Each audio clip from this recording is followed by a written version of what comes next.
down the markets, whatever it takes.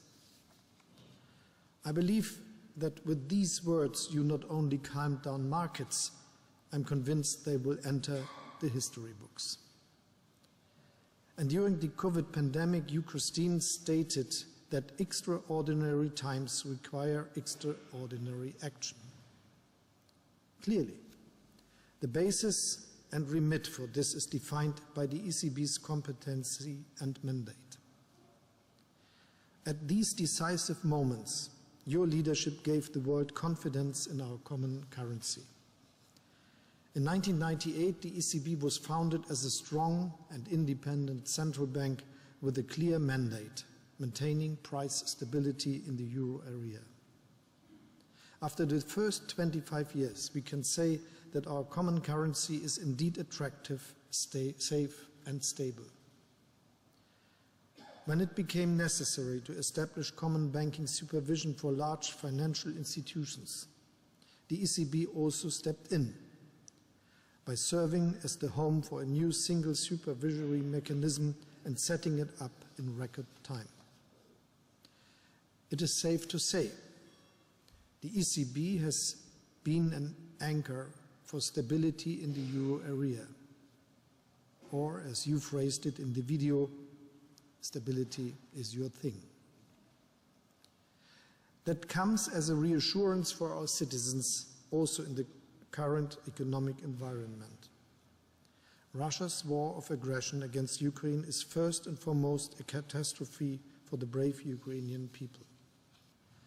But it also puts our countries to an unprecedented test.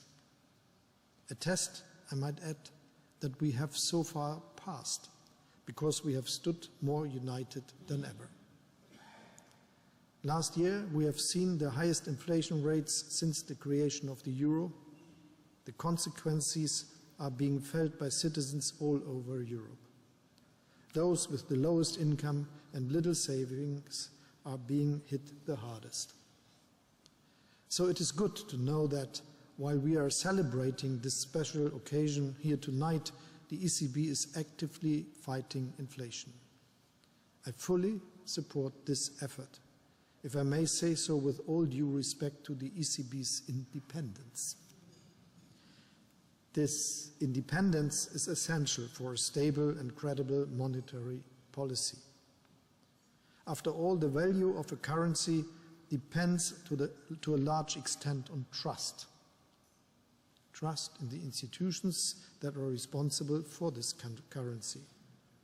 Without trust, neither paper or digital money has any meaningful value.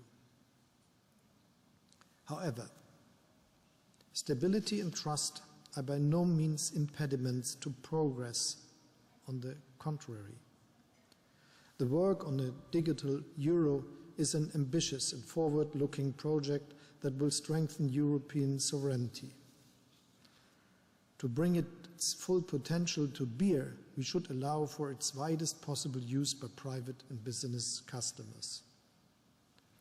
Strengthening the euro area also requires progress on important legislative projects. As member states of the European Union, we must play our part.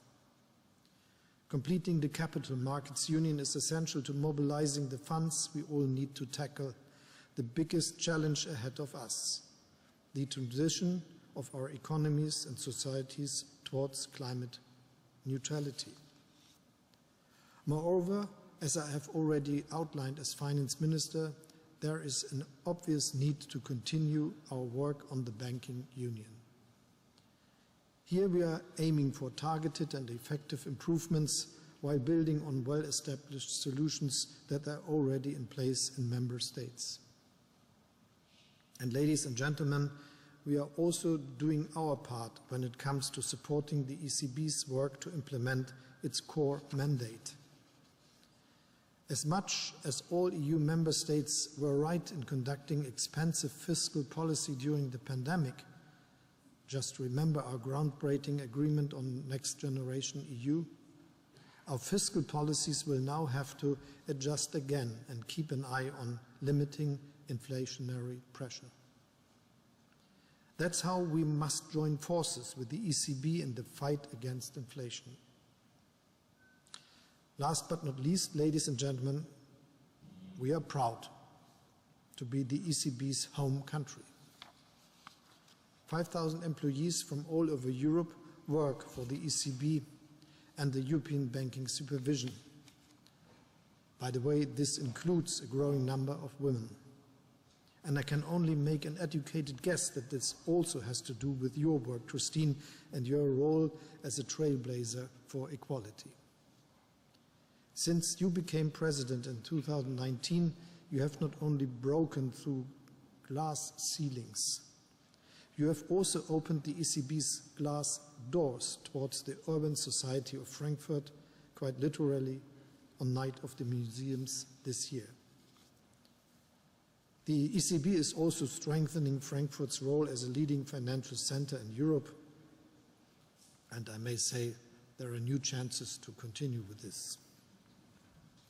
Following Brexit, Frankfurt has recorded by far the largest number of new license applications for banks and other financial services firms. So it is fair to say your presence, the presence of the ECB in Frankfurt, is shaping the city just like the euro is shaping the European Union for the better. And as I said, there might be new institutions. With an eye to the future, I hope the ECB will continue to be the haven of stability, the beacon of independence and trust, and the trailblazer for progress that we have come to know. Thanks for your hard work and your commitment over the past 25 years. A commitment you called for, Jean-Claude, when you accepted the Charlemagne Prize, and you said that every generation needs to commit itself to Europe all over again. I couldn't agree with you more. So let's commit to Europe again today, by committing to the euro again today to guarantee the prosperity, unity and stability of our European Union. Happy anniversary.